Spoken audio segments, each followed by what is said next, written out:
ಅವಧೇಶ್ ಪ್ರಸಾದ್ ಎಂಬ ಹೆಸರು ಈ ಲೋಕಸಭಾ ಅವಧಿಯ ಉದ್ದಕ್ಕೂ ಬಿಜೆಪಿಯನ್ನು ಅಯೋಧ್ಯೆ ಸೋಲಿನ ಕೈ ನೆನಪಾಗಿ ಕಾಡಲಿದೆ. 21ನೇ ವಯಸ್ಸಿನಲ್ಲೇ ರಾಜಕೀಯಕ್ಕೆ ಪಾದಾರ್ಪಣೆ ಮಾಡಿದ ಅವಧೇಶ್ ಅವರು ತಮ್ಮನ್ನು ತಾವು ದಲಿತ ನಾಯಕ ಎಂದು ಸೀಮಿತಗೊಳಿಸಿಕೊಳ್ಳಲು ಇಷ್ಟಪಟ್ಟವರಲ್ಲ. 7 ಬಾರಿ ಶಾಸಕರಾಗಿ ಆಯ್ಕೆಯಾಗಿರುವ ಅವಧೇಶ್ ಸಮಾಜವಾದಿ ಪಕ್ಷ ಕಟ್ಟುವಲ್ಲಿ ಮುಲಾಯಂ ಸಿಂಗ್ ಯಾದವ್ ಅವರಿಗೆ ಹೆಗಲು ಕೊಟ್ಟು ದುಡಿದಿದ್ದಾರೆ. ತಮ್ಮ ತಂದೆ ಮತ್ತು ತಾಯಿಯನ್ನು ಬೇರೆ ಬೇರೆ ಸಂದರ್ಭಗಳಲ್ಲಿ ಕಳೆದುಕೊಂಡಾಗ ಅವರ ಅಂತ್ಯ ಸಂಸ್ಕಾರಗಳಲ್ಲಿ ಭಾಗವಹಿಸುವ ಅವಕಾಶವೂ ಅವಧೇಶ್ ಅವರಿಗೆ ಸಿಗಲಿಲ್ಲ. ನಮಸ್ತೆ ಸ್ನೇಹಿತರೆ, ಸಂಪಾದಕ ಯೂಟ್ಯೂಬ್ ಚಾನಲ್ಗೆ ಸ್ವಾಗತ. ಅವಧೇಶ್ ಪ್ರಸಾದ್ ಬಹುಶಃ ಬಿಜೆಪಿಯವರಿಗೆ, ಮುಖ್ಯವಾಗಿ ಮೋದಿಯವರಿಗೆ ಈ ಲೋಕಸಭಾ ಅವಧಿಯುದ್ದಕ್ಕೂ ಬೆಚ್ಚಿ ಬೀಳಿಸುವ ಹೆಸರೆಂದರೆ ಇದೇ ಇರಬೇಕು. ಹೌದು, ಇದೇ ಮೊದಲ ಬಾರಿಗೆ ಸಮಾಜವಾದಿ ಪಕ್ಷದ ಎಂಪಿಯಾಗಿ ಗೆದ್ದು ಸಂಸತ್ ಪ್ರವೇಶಿಸಿರುವ 77 ವರ್ಷದ ಈ ಅವಧೇಶ್ ಪ್ರಸಾದ್ ಬಿಜೆಪಿಯವರ ಪಾಲಿಗೆ ಇಷ್ಟು ದೊಡ್ಡ ದುಸ್ವಪ್ನವಾಗಿ ಕಾಡಲು ಕಾರಣವಿದೆ. ಏನೆಂದರೆ ಅವರು ಗೆದ್ದು ಬಂದಿರೋದು ಉತ್ತರ ಪ್ರದೇಶದ ಫೈಜಾಬಾದ್ ಕ್ಷೇತ್ರದಿಂದ. ಇನ್ನೂ ಬಿಡಿಸಿ ಹೇಳಬೇಕೆಂದರೆ ರಾಮ ಮಂದಿರವಿರುವ ಅಯೋಧ್ಯೆಯನ್ನು ಒಳಗೊಂಡ ಕ್ಷೇತ್ರವೇ ಈ ಫೈಜಾಬಾದ್. ಅಯೋಧ್ಯೆ ಕೇವಲ ಧಾರ್ಮಿಕ ಕ್ಷೇತ್ರ ಮಾತ್ರವಲ್ಲ, ಬಿಜೆಪಿ ಪಾಲಿಗೆ ಅದೊಂದು ರಾಜಕೀಯ ಟರ್ನಿಂಗ್ ಪಾಯಿಂಟ್ ಕೂಡ ಹೌದು.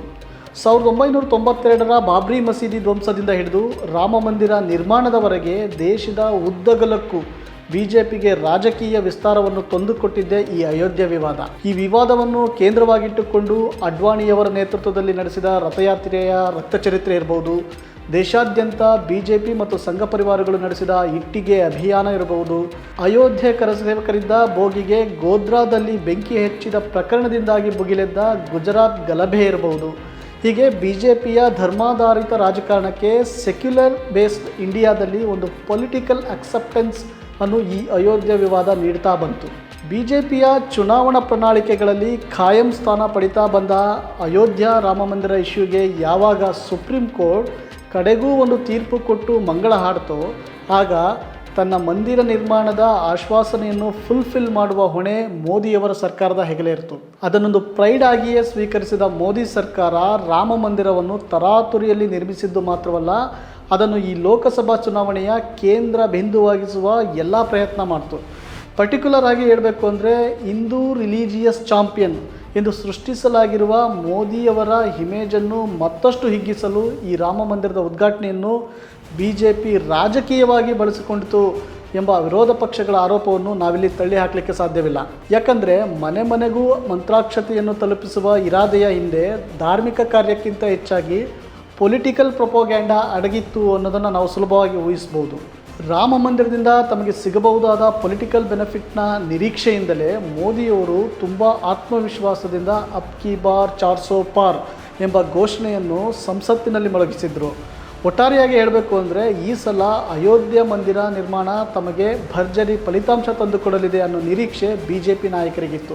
ಆದರೆ ಅಂಥ ನಿರೀಕ್ಷೆಗಳಿಗೆ ಅಯೋಧ್ಯೆ ಇರುವ ಕ್ಷೇತ್ರದಲ್ಲೇ ತಣ್ಣೀರು ಎರಚಿದ್ದು ಇದೇ ಅವಧೇಶ್ ಪ್ರಸಾದ್. ಬಿಜೆಪಿಯ ಸಿಟ್ಟಿಂಗ್ ಎಂಪಿ, ಸತತ 2 ಅವಧಿಯಿಂದ ಆಯ್ಕೆಯಾಗಿದ್ದ ಲಲ್ಲು ಸಿಂಗ್ ಅವರನ್ನು 50,000ಕ್ಕೂ ಹೆಚ್ಚು ಮತಗಳ ಅಂತರದಿಂದ ಸೋಲಿಸಿದ ಅವಧೇಶ್ ಪ್ರಸಾದ್ ಬಿಜೆಪಿಗೆ ದೊಡ್ಡ ಮುಖಭಂಗ ಉಂಟು ಮಾಡಿದ್ದಾರೆ.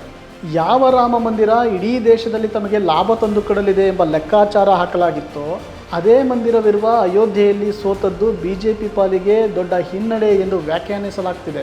ಕೇವಲ ಈ ಚುನಾವಣೆಯಲ್ಲಿ ಮಾತ್ರವಲ್ಲ, ಅದರ ಇಡೀ ಕೋಮುವಾದಿ ತಳಹದಿಯ ಒಟ್ಟಾರೆ ರಾಜಕೀಯ ಆಶಯಕ್ಕೆ ಅಯೋಧ್ಯೆ ಫಲಿತಾಂಶ ಭವಿಷ್ಯದ ದಿನಗಳಲ್ಲೂ ಮೇಜರ್ ಸೆಟ್ ಬ್ಯಾಕ್ ಎಂದರೂ ತಪ್ಪಲ್ಲ. ಯಾಕಂದರೆ ಅಯೋಧ್ಯೆಯಲ್ಲಿ ಮಾತ್ರವಲ್ಲ, ಇಡೀ ಉತ್ತರ ಪ್ರದೇಶದಲ್ಲಿ ಬಿಜೆಪಿಗೆ ದೊಡ್ಡ ಹಿನ್ನಡೆಯಾಗಿದೆ. ರಾಮ ಮಂದಿರದ ಕಾರಣಕ್ಕೆ ಎಲ್ಲ 80 ಸ್ಥಾನಗಳನ್ನು ಗೆದ್ದು ಬಿಡ್ತೇವೆ ಎಂಬ ಹುಮ್ಮಸ್ಸಿನಲ್ಲಿದ್ದ ಬಿಜೆಪಿಗೆ ಅಲ್ಲಿ ಸಿಕ್ಕಿದ್ದು ಕೇವಲ 33 ಸ್ಥಾನಗಳು ಮಾತ್ರ. ಕಳೆದ ಸಲ ಅದು ಗಳಿಸಿದ್ದ 62 ಸ್ಥಾನಗಳಿಗೆ ಹೋಲಿಸಿದರೆ ಈ ಬಾರಿ 29 ಸ್ಥಾನಗಳನ್ನು ಕಳೆದುಕೊಳ್ಬೇಕಾಯಿತು. ಇಡೀ ಉತ್ತರ ಪ್ರದೇಶದ ಫಲಿತಾಂಶ ಒಂದು ಕಡೆಗಾದರೆ, ಅವಧೇಶ್ ಪ್ರಸಾದ್ ಅಯೋಧ್ಯೆಯಲ್ಲಿ ಕೊಟ್ಟ ಏಟು ಬಿಜೆಪಿಯನ್ನು ಯಾವ ಮಟ್ಟಕ್ಕೆ ಅಪ್ಸೆಟ್ ಮಾಡಿದೆ ಅಂದರೆ, ಬಿಜೆಪಿಯನ್ನು ಬೆಂಬಲಿಸ್ತಿದ್ದ ಟ್ರೋಲರ್ಗಳು ಸ್ವತಃ ಶ್ರೀರಾಮನನ್ನೇ ಟ್ರೋಲ್ ಮಾಡುವಷ್ಟು ಈ ಸೋಲು ಅಪ್ಸೆಟ್ ಮಾಡಿದೆ.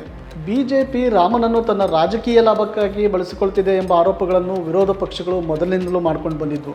ಇನ್ಫ್ಯಾಕ್ಟ್ ಬಿಜೆಪಿ ಪ್ರತಿಪಾದಿಸುವ ಕೋಮುವಾದಿ ಹಿನ್ನೆಲೆಯ ಹಿಂದುತ್ವವೇ ಬೇರೆ, ನಮ್ಮ ಪರಂಪರೆಯ ಸಂತರು, ದಾರ್ಶನಿಕರು, ಮಹಾಪುರುಷರು ಪ್ರತಿಪಾದಿಸುವ ಹಿಂದೂ ಧರ್ಮವೇ ಬೇರೆ ಎಂಬ ವಿಶ್ಲೇಷಣೆಗಳು ಈ ಆರೋಪವನ್ನು ಸಮರ್ಥಿಸ್ತಾ ಇದ್ವು. ಅಯೋಧ್ಯೆಯ ಸೋಲಿನ ನಂತರ BJPಯವರ ಇಂಥ ರಾಜಕೀಯ ಹುನ್ನಾರವನ್ನು ಸ್ವತಃ ಶ್ರೀರಾಮಚಂದ್ರ ಪ್ರಭುವೂ ಒಪ್ಪಿಲ್ಲ. ಅದಕ್ಕಾಗಿಯೇ ಅಯೋಧ್ಯೆಯಲ್ಲಿ ಸೋಲಿಸಿದ್ದಾನೆ ಎನ್ನುವ ನೆರೆಟಿವನ್ನು ವಿರೋಧ ಪಕ್ಷಗಳು ಹುಟ್ಟುಹಾಕ್ತಿವೆ. ಇದು BJP ಪಾಲಿಗೆ ನುಂಗಲಾರದ ತುತ್ತಾಗಿ ಪರಿಣಮಿಸುತ್ತಿದೆ. ಧರ್ಮ ಮತ್ತು ದೇವರುಗಳನ್ನು ಅಸ್ತ್ರವಾಗಿಸಿಕೊಳ್ಳುವ BJPಯ ಮೂಲ ಬೇರನ್ನೇ ಈ ವಾದ ಶಿಥಿಲಗೊಳಿಸ್ತಾ ಇದೆ. ಇದಕ್ಕೆ ಕಾರಣವಾದದ್ದು ಇದೇ ಅವಧೇಶ್ ಪ್ರಸಾದ್. ಮೋಸ್ಟ್ ಇಂಟ್ರೆಸ್ಟಿಂಗ್ಲಿ, ಪಾಸಿ ಸಮುದಾಯಕ್ಕೆ ಸೇರಿದ ಅವಧೇಶ್ ಪ್ರಸಾದ್ ಅವರು ದಲಿತ ನಾಯಕರಾದರೂ ತಮ್ಮನ್ನು ಯಾವತ್ತೂ ದಲಿತ ನಾಯಕನೆಂದು ಬ್ರ್ಯಾಂಡ್ ಮಾಡಿಕೊಳ್ಳಲು ಇಷ್ಟಪಟ್ಟವರಲ್ಲ. ಆ ಕಾರಣಕ್ಕೆ ಮೀಸಲು ಕ್ಷೇತ್ರವಲ್ಲದಿರುವ ಜನರಲ್ ಕೆಟಗರಿಯ ಫೈಜಾಬಾದ್ ಕ್ಷೇತ್ರದಲ್ಲೂ ಧೈರ್ಯವಾಗಿ ಸ್ಪರ್ಧಿಸಿ BJPಯನ್ನು ಸೋಲಿಸಲು ಅವರಿಗೆ ಸಾಧ್ಯವಾಗಿದೆ. ಅವಧೇಶ್ ಪ್ರಸಾದ್ ಅವರ ರಾಜಕೀಯ ಜೀವನವನ್ನು ಗಮನಿಸಿದರೆ ಸಮಾಜವಾದಿ ಪಕ್ಷದ ಏಳಿಗೆಯಲ್ಲಿ ಅವರು ಅದೆಂಥ ಕ್ರೂಷಿಯಲ್ ರೋಲ್ ಪ್ಲೇ ಮಾಡಿದ್ದಾರೆ ಮತ್ತು ಅವರು ಅದೆಂಥ ಕಮಿಟೆಡ್ ರಾಜಕಾರಣಿ ಅನ್ನೋದು ಅರ್ಥವಾಗುತ್ತೆ. 7 ಬಾರಿ ಶಾಸಕರಾಗಿ ಆಯ್ಕೆಯಾಗಿರೋ ಅವಧೇಶ್ ಪ್ರಸಾದ್ 6 ಬಾರಿ ರಾಜ್ಯ ಸಚಿವರಾಗಿ ತಮ್ಮ ಛಾಪು ಮೂಡಿಸಿದವರು. ಸಮಾಜವಾದಿ ಪಕ್ಷದ ಸಂಸ್ಥಾಪಕ ಮುಲಾಯಂ ಸಿಂಗ್ ಯಾದವ್ ಅವರ ಅತ್ಯಾಪ್ತ ನಾಯಕರಲ್ಲಿ ಒಬ್ಬರಾದ ಅವಧೇಶ್ ಪ್ರಸಾದ್ ಆ ಪಕ್ಷ ಸ್ಥಾಪಿಸಿದ ಮೊದಲ ದಿನದಿಂದ ಮುಲಾಯಂ ಅವರಿಗೆ ಹೆಗಲು ಕೊಟ್ಟು ಪಕ್ಷ ಕಟ್ಟಿದ್ದಾರೆ. ಈಗ ಅಖಿಲೇಶ್ ಯಾದವ್ ಅವರಿಗೂ ಕೂಡ ಮಾರ್ಗದರ್ಶಕರಾಗಿ ಪಕ್ಷದಲ್ಲಿ ಪ್ರಧಾನ ಪಾತ್ರ ವಹಿಸ್ತಾ ಇದ್ದಾರೆ. ಸಮಾಜವಾದಿ ಪಕ್ಷದ ರಾಷ್ಟ್ರೀಯ ಕಾರ್ಯಕಾರಿಣಿ ಪ್ರಧಾನ ಕಾರ್ಯದರ್ಶಿಯಾಗಿ ಅವರ ಕೊಡುಗೆ ಅಪಾರ ಎನ್ನಬಹುದು. ಕಾನೂನು ಪದವೀಧರರಾದ ಈ ಅವಧೇಶ್ ಪ್ರಸಾದ್ ತಮ್ಮ 21ನೇ ವಯಸ್ಸಿನಲ್ಲೇ ರಾಜಕಾರಣ ಶುರು ಮಾಡಿದವರು. ಮಾಜಿ ಪ್ರಧಾನಿ ಚೌಧರಿ ಚರಣ್ ಸಿಂಗ್ ಅವರನ್ನು ತಮ್ಮ ರಾಜಕೀಯ ಗುರು ಎಂದು ಪರಿಗಣಿಸುವ ಅವಧೇಶ್ ಅವರು ಚರಣ್ ಸಿಂಗ್ ಅವರ ಭಾರತೀಯ ಕ್ರಾಂತಿ ದಳದಿಂದ ತಮ್ಮ ಸಾರ್ವಜನಿಕ ಜೀವನ ಶುರು ಮಾಡಿದರು. ತುರ್ತು ಪರಿಸ್ಥಿತಿಯ ಸಂದರ್ಭದಲ್ಲಿ ಎಮರ್ಜೆನ್ಸಿ ವಿರೋಧಿ ಹೋರಾಟದ ಫೈಜಾಬಾದ್ ಜಿಲ್ಲಾ ಸಂಯೋಜಕರಾಗಿ ತಮ್ಮನ್ನು ತೊಡಗಿಸಿಕೊಂಡ ಅವಧೇಶ್ 1977ರ ವಿಧಾನಸಭಾ ಚುನಾವಣೆಯಲ್ಲಿ ಜನತಾ ಪಾರ್ಟಿಯಿಂದ ಸೊಹವಾಲ್ ಕ್ಷೇತ್ರದಿಂದ ಸ್ಪರ್ಧಿಸಿ ಗೆಲ್ಲುವ ಮೂಲಕ ಮೊದಲ ಬಾರಿ ಶಾಸಕರಾದರು. ಅಲ್ಲಿಂದ 9 ಬಾರಿ ಶಾಸಕ ಸ್ಥಾನಕ್ಕೆ ಸ್ಪರ್ಧಿಸುವ ಅವರು 7 ಬಾರಿ ಜಯಗಳಿಸುವಲ್ಲಿ ಯಶಸ್ವಿಯಾಗಿದ್ದಾರೆ. 1996ರಲ್ಲಿ ಅಕ್ಬರ್ಪುರದಿಂದ ಲೋಕಸಭಾ ಚುನಾವಣೆಗೆ ಸ್ಪರ್ಧಿಸಿ ಸೋತಿದ್ದ ಅವಧೇಶ್ ಅವರು ಈ ಬಾರಿ ಅಂದರೆ 2024ರ ಜನರಲ್ ಎಲೆಕ್ಷನ್ನಲ್ಲಿ ತಮ್ಮ 2ನೇ ಪ್ರಯತ್ನದಲ್ಲಿ ಗೆದ್ದು BJPಯ ಧರ್ಮ ರಾಜಕಾರಣಕ್ಕೆ ದೊಡ್ಡ ಮುಖಭಂಗ ಉಂಟು ಮಾಡಿದ್ದಾರೆ. ಈ ಅವಧೇಶ್ ಪ್ರಸಾದ್ ಅವರ ಬಗ್ಗೆ ನಾವಿಲ್ಲಿ ಒಂದು ಸಂಗತಿಯನ್ನು ತಿಳಿದುಕೊಳ್ಳಲೇಬೇಕು. ಅವರು ಎಂಥ ಕಮಿಟೆಡ್ ರಾಜಕಾರಣಿ ಅನ್ನೋದನ್ನು ಇದು ಸಾಬೀತು ಮಾಡುತ್ತೆ. ಅವಧೇಶ್ ಪ್ರಸಾದ್ ಬೇರೆ ಬೇರೆ ಸಂದರ್ಭದಲ್ಲಿ ತಂದೆ ಮತ್ತು ತಾಯಿಯನ್ನು ಕಳೆದುಕೊಂಡರು. ಆದರೆ ಎರಡೂ ಸಂದರ್ಭಗಳಲ್ಲಿ ಅವರು ತಮ್ಮ ಹೆತ್ತವರ ಅಂತ್ಯಕ್ರಿಯೆಯಲ್ಲಿ ಭಾಗಿಯಾಗಲು ಸಾಧ್ಯವಾಗಲಿಲ್ಲ.